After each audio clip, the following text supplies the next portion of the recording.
স্বামীজির শিল্প ভাবনার মূল কোথায়? আগে আমরা আলোচনা করলাম যে আত্মসংস্কৃতির ভাবও শিল্পানি বলছেন। সুতরাং শিল্পের সঙ্গে আমাদের অন্তরের চৈতন্যের একটি বিশেষ সম্পর্ক রয়েছে। শিল্প শুধুমাত্র নান্দনিকতা বা শুধুমাত্র ইন্দ্রিয় সুখের জন্য নয়, ইন্দ্রিয় উত্তীর্ণতা, ইন্দ্রিয়কে পেরিয়ে যাওয়ার একটা ইঙ্গিত শিল্পের মধ্যে যদি না থাকে তাহলে তা কখনো শিল্প পদবাচ্য হতে পারে না। যদি স্বামী বিবেকানন্দের এটি যদি পুরো বৃত্তটাকে সম্পূর্ণ করি, সেখান থেকে যে নির্যাস বেরিয়ে আসবে সেই নির্যাস এইটি: ইন্দ্রিয়কে অতিক্রম করে একটি আদর্শে পৌঁছানোর চেষ্টা। সেটি হচ্ছে স্বামীজির মতে শিল্প বা সাহিত্যের উৎকৃষ্ট গুণ। স্বামীজি ক্ষেত্রী রাজার সঙ্গে আলোচনা করছেন। ক্ষেত্রী রাজা স্বামীজি ভীষণ গুণগ্রাহী, তার শিষ্য। ক্ষেত্রী রাজার সঙ্গে স্বামীজি আলোচনা করছেন। ক্ষেত্রী রাজা স্বামীজিকে প্রশ্ন করেছেন, জিজ্ঞাসা করেছেন খুব মূল একটি বিষয়, যে বিষয় অত্যন্ত সাধারণ অর্থে আমাদের সকলের কাছে সেটা প্রাসঙ্গিক, প্রয়োজনীয়, সব সময়, সর্বকালে। কি সেই প্রশ্ন? প্রশ্ন করলেন, হোয়াট ইজ লাইফ? জীবন কি? কে না জানতে চেয়েছে জীবন কি? তো এই জীবনের সংজ্ঞা স্বামীজি দিচ্ছেন। এটা একটি অদ্ভুত সংজ্ঞা, যার মধ্যে স্বামীজি শিল্প ভাবনা, সাহিত্য ভাবনা, এমনকি ধর্মভাবনা সমস্ত কিছু এর মধ্যে লুকিয়ে রয়েছে। কেননা জীবন বহির্ভূত কিছু নয়। আজকে আমরা জীবিত, আজকে আমরা প্রাণিত, তাই আমরা কথা বলছি, তাই আমরা আলোচনা করছি, এখানে একত্রিত হয়েছি। তার একটি উদ্দেশ্য রয়েছে। তাই স্বামীজির এই জীবন দর্শন তার ধর্মদর্শনের ভিত্তি, তার শিল্প দর্শনের ভিত্তি, তার সাহিত্য দর্শনের ভিত্তি। ক্ষেত্রী রাজাকে বলছেন, অসাধারণ একটা উজ্জ্বল ঝলক এই ভাবনার। Life is the tendency of unfolding and development of a being under circumstances tending to press it down. Under circumstances tending to press it down. আমাদের চারিপাশের পরিবেশ আমাকে চেপে ধরতে চাইছে, আর ভেতরে এমন একজন কেউ রয়েছেন, এমন একটি চৈতন্য রয়েছে, which is trying to unfold, and it is the development of a being. ঠিক আমাদের ওয়েস্টার্ন ফিলোসফিতেও ঠিক এরকম একটি ধারণা রয়েছে, যাকে বলা হয় থ্রোননেস। থ্রোননেস মানে আমরা কিন্তু কেউ নির্বাচন করিনি কোন বাবা মার কাছে আমরা আসব, কোন সমাজে আমরা জন্ম নেব, বা কোথায় আমরা গিয়ে পড়ব আমরা জানি না। এই থ্রোননেস বলে যে we are thrown into a particular situation. আমরা সেখানে যেন আমাদেরকে ছুঁড়ে ফেলা হয়েছে, আর সেখান থেকে আমরা ওঠার চেষ্টা করছি। তার মানে কিছু একটি বিকশিত হওয়ার চেষ্টা করছে, কিছু একটি আনফোল্ড করার চেষ্টা করছে। সেই যে চেষ্টা, এই চেষ্টার অভিব্যক্তি বিভিন্ন জায়গায়, বিভিন্ন ক্ষণে, বিভিন্নভাবে হচ্ছে। স্বামীজির কাছে শিল্প, উপনিষদের শিল্প এই অভিব্যক্তিরই নামান্তর। কেননা স্বামীজি বলছেন যে we are not travelling from error to truth, we are travelling from lower truth to higher truth. Lower truth to higher truth, তার মানে আমরা নিম্নতর সত্য থেকে উচ্চতর সত্যের দিকে যাচ্ছি। এই যে অভিযাত্রা, এই যে যাত্রা, এই যে যাত্রার অভিমুখ, নিজের ভেতরের শক্তির উন্মোচন, এই উন্মোচনের মাধ্যম হচ্ছে শিল্প। এই ভাবনায় যদি আমরা স্বামীজির চিন্তাভাবনাকে দেখতে পারি, স্বামীজির শিল্প চিন্তাকে দেখতে পারি, তাহলে কিন্তু অনেক সহজ হয়ে দাঁড়াবে। নন্দলাল বসু যুক্ত আছেন আমাদের সংঘের যেন ঘরের ছেলে। মায়ের বাড়িতে আপনারা গেছেন, মায়ের বাড়িতে যে অর্ধনিমিলিত পদ্ম, এই যে পদ্মগুলো দেখছেন, এগুলো কিন্তু ওইখান থেকে নিয়ে আসা হয়েছে। যেন অর্ধনিমিলিত পদ্ম, এই পদ্ম উন্মোচিত হতে চাইছে, তার মধ্যে একটি প্রচেষ্টা রয়েছে উন্মিলনের। সেই নন্দলাল বসু শরৎ মহারাজ স্বামী শারদানন্দজি মায়ের বাড়িতে ওই ছোট্ট ঘরটিতে বসে লীলা প্রসঙ্গ লিখেছেন। এখানে ছিলেন সংঘের প্রথম সাধারণ সম্পাদক তাঁরই নামাঙ্কিত হলে আজকে আমরা স্বামীজির কথা আলোচনা করছি। তো তার কাছে গেছেন একটি অদ্ভুত প্রশ্ন নিয়ে। বলছেন যে দুটি প্রশ্ন, যেটা আমরা ভারত শিল্পী নন্দলালে পাই, মজার প্রশ্ন, যেটা শুনে শরৎ মহারাজও কিছুটা চমকে গেছেন। বলছেন যে একজন চীনা শিল্পী চেরি ফুল হতে চেয়েছে, আর দ্বিতীয় বলেছেন যে আমি একটি ছবি এঁকেছেন, সেটা আমরা দেখাবো, পার্থসারথীর ছবি।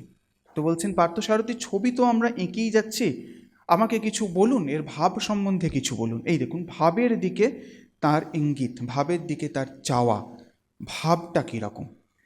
এই প্রশ্নটা শুনে শরৎ মহারাজ বেশ ইন্ট্রিগড হয়েছেন, যাকে বলা যায় ইন্ট্রিগড।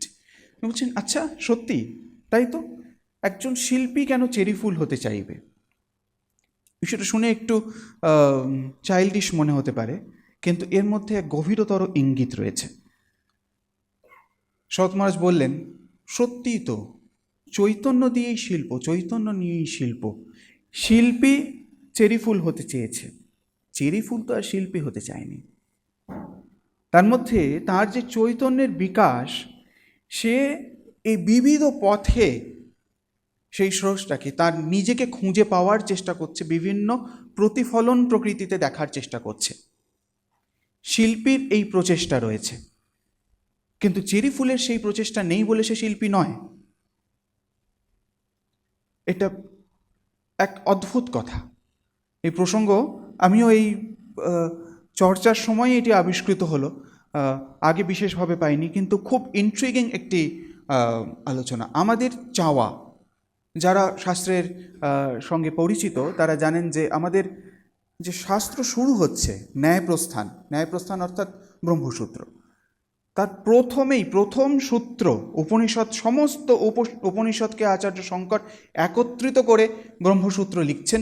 প্রথম প্রশ্ন অথাত ব্রহ্ম জিজ্ঞাসা, জিজ্ঞাসা জিজ্ঞাসা সনন্ত জিজ্ঞাসা, জ্ঞাতুম ইচ্ছা জিজ্ঞাসা, মানে জানার ইচ্ছে জিজ্ঞাসা, যেমন বলার ইচ্ছা হচ্ছে বিবক্ষা।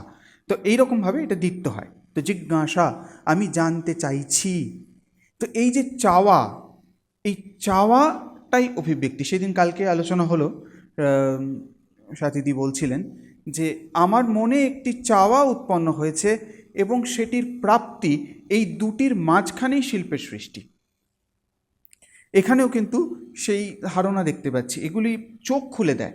এই আমরা তো বহুবার দেখেছি, এই আলোচনার পরিসরে এটা প্রতিভাত হলো বলা যেতে পারে, যে নন্দলালের এই উন্মিলিত পদ্ম, উন্মিলনশীল যেটি ফুটছে এইরকম পদ্ম, তার মধ্যে যেন এই আকুতিটা ধরা পড়ে। এই কথাটা খুব লীলা প্রসঙ্গ এলো। লীলা প্রসঙ্গে অত্যন্ত গভীর বই, কিভাবে যে শরৎ মহারাজ অত্যন্ত কোলাহলের মধ্যে লিখেছেন এই শ্রীরামকৃষ্ণের অদ্ভুত জীবনী। শ্রীরামকৃষ্ণের জীবনী বলাটা হয়তো একটু ভুল হবে, কেননা তথাকথিত যে জীবনীর আঙ্গিক রয়েছে, তার যা স্ট্রাকচার রয়েছে, সেইভাবে বইটা লেখা হয়নি। বইটা শ্রীরামকৃষ্ণ অন্তর্জগতের কথা লেখা হয়েছে। তো সেখানে শরৎ মহারাজ বলছেন, পার্থসারথীর প্রসঙ্গটা আমরা মিস করে গেছি, ওখানে ফিরে আসছি। তো সেখানে একটি প্রসঙ্গের কথা বলছেন, স্বামীজির সঙ্গে কথোপকথন হচ্ছে, সাহিত্য, ভালো সাহিত্য কী? এগুলো খুব ফান্ডামেন্টাল কোয়েশ্চেন, কিন্তু এই প্রশ্নগুলো কিন্তু আমরা ভাবি না এগুলো নিয়ে, বা এগুলোকে ডিফাইন করার চেষ্টা করি না কিভাবে সেটা হওয়া সম্ভব। এটা একটি ধোঁয়াশার মধ্যে থাকে। এটি স্বামীজি অদ্ভুতভাবে শিল্প থেকে সাহিত্যের প্রসঙ্গে এলাম, এই তার কারণ রয়েছে, কেননা এই গতি, এই জিজ্ঞাসা, এই বিবক্ষার কথা কিন্তু সাহিত্যে যেভাবে ধরা হচ্ছে সেটি অন্য মাধ্যমে শিল্পে ধরা হচ্ছে।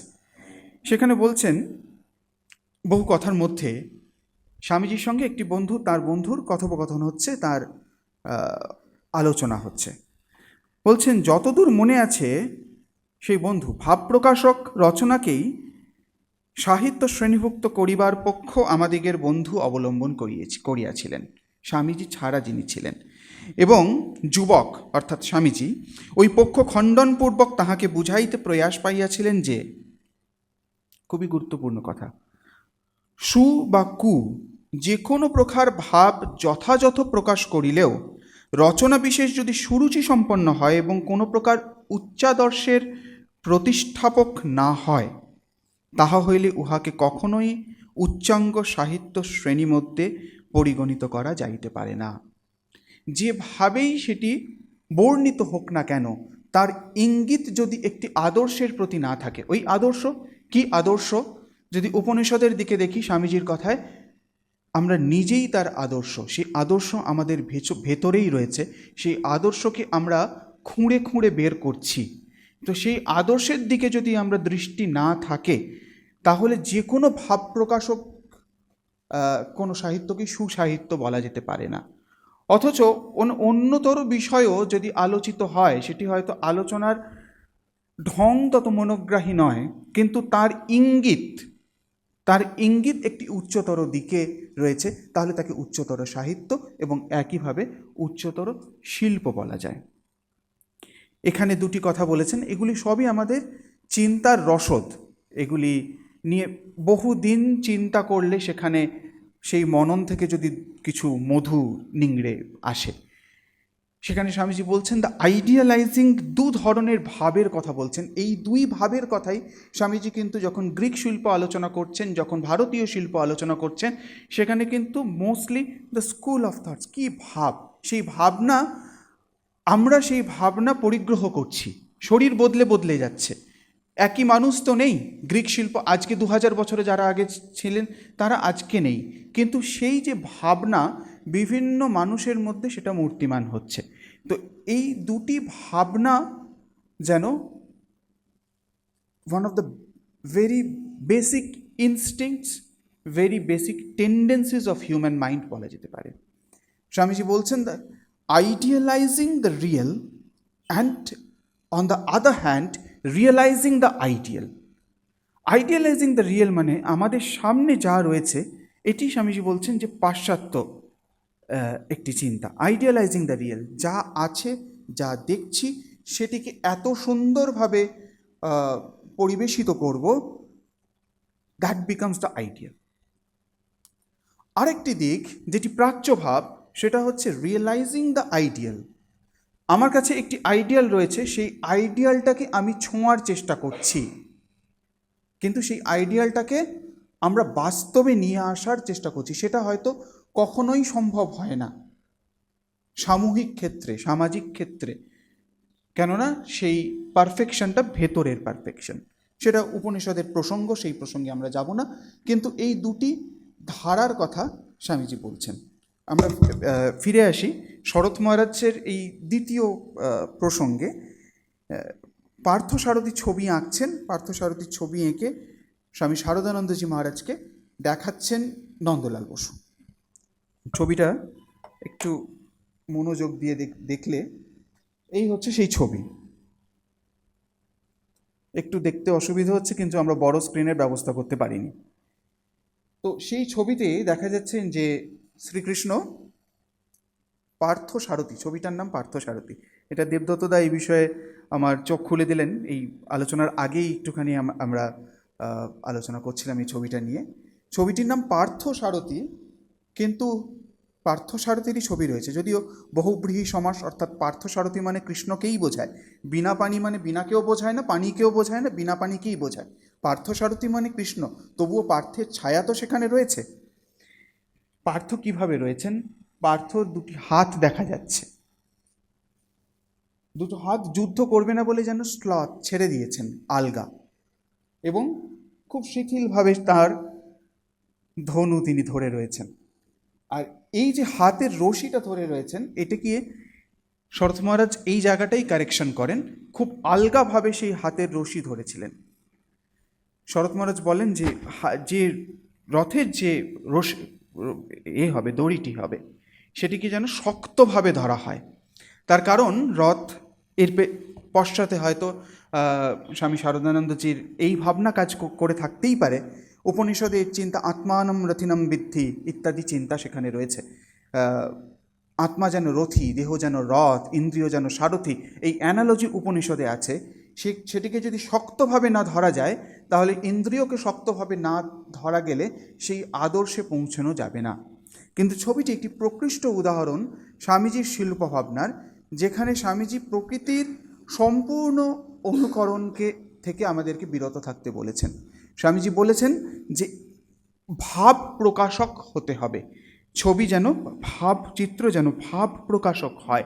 কোনো ভাবের ব্যঞ্জক যদি ছবি না হয়, তাহলে কিন্তু সেই ছবি, সেই শিল্পের, সেই ভাস্কর্যের কোনো অর্থ ভারতীয়দের কাছে নেই। যে কথা, এটি হচ্ছে মূল তত্ত্ব যেটা পরবর্তীকালে প্রবাহিত হয়েছিল।